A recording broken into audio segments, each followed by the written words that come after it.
Today we saw the return of Taiko come back to Hiraki Mata from Peru. They flew over 10,000 nautical miles to be here with us, and it's our privilege to welcome them and the many supporters, collaborators and whānau of Taiko to our sacred mountain Hiraki Mata. Soar above the land, O Taiko. Soar out to sea, O Taiko. You shall return to Hauturu and Aotea to nest again at Hiraki Mata, Mount Hobson, and give birth to the world once again, O Taiko. Tēnā koutou, tēnā koutou, tēnā tātou katoa. Well, we are absolutely invested in working with our stakeholders and other supporters to grow our taiko. We're very concerned the taiko is very vulnerable, and we know that to turn back the tide and see taiko thriving and filling the skies and seas, we have to work together and to make that vision a reality. One thing that you learn as mana whenua is relationships has to be the pathway. Relationships create a pathway to truly be a kaitiaki.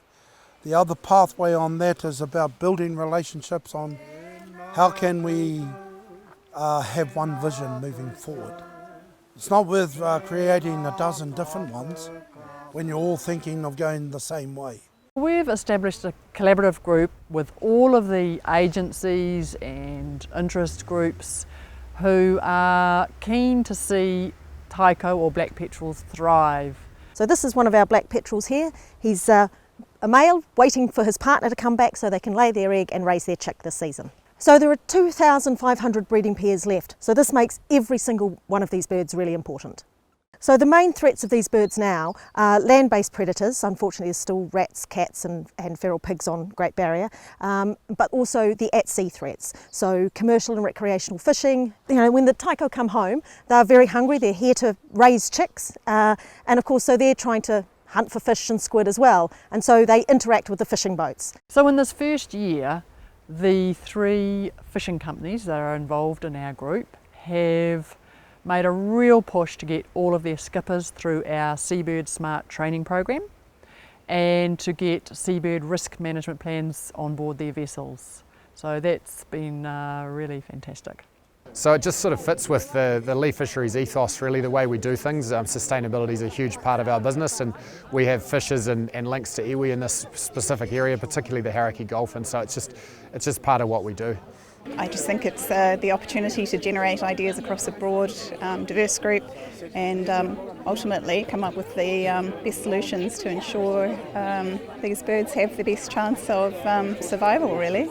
I think really the key thing that we've done is through the Southern Seabird Solutions Trust is utilise the Seabird Smart training that they offer and ensure that all of our skippers that fish in the area where the black petrel is have undertaken that training. They now understand why it's really important to use those things and why it's important not to catch the birds. Well, it's really important actually. It's an opportunity to actually get to know people personally. When you get to sit around the table, you can build trust, and once you build trust, you can actually work much more effectively. If you're actually working with fishermen, you're helping them come up with the methods that they need to actually put the mitigation in place. We are required to publish a State of the Environment report every 3 years, and in 2011 what we found is that we were losing these iconic species of the Gulf. The taiko was one of them, our Brutus whales, and now if you fast forward 5 years, we're seeing these wonderful projects where fishing companies have realised that they're part of the solution. They're taking responsibility for the way they fish, getting engaged in the research and doing all the right things on their boats. Working with the fishing industry collaboratively is critical to protecting taiko.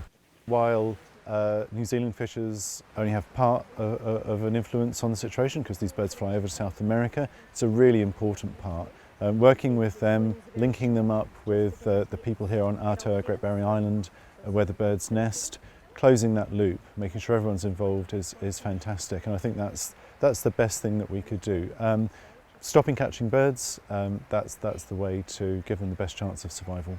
Not catching them as bycatch is becoming more and more prevalent in the fishing and the commercial fishing industry. Recreational fishing, perhaps we've got a bit of work to do there. That's going to happen in the next few years. Also on land, of course, when they come in to breed, threats like cats discovering a burrow. We had one just last year, unfortunately, that I was watching most of the season. That was quite close to one of our tracks here that ended up being predated on by a cat in the last week when it was about to fledge. So it's kind of gut-wrenching when you do see that. You know that's something that can be stopped, and DOC do a lot of cat trapping in this area. It's just you will get a cat that'll manage to get through at times. So cats are definitely an issue. Yeah.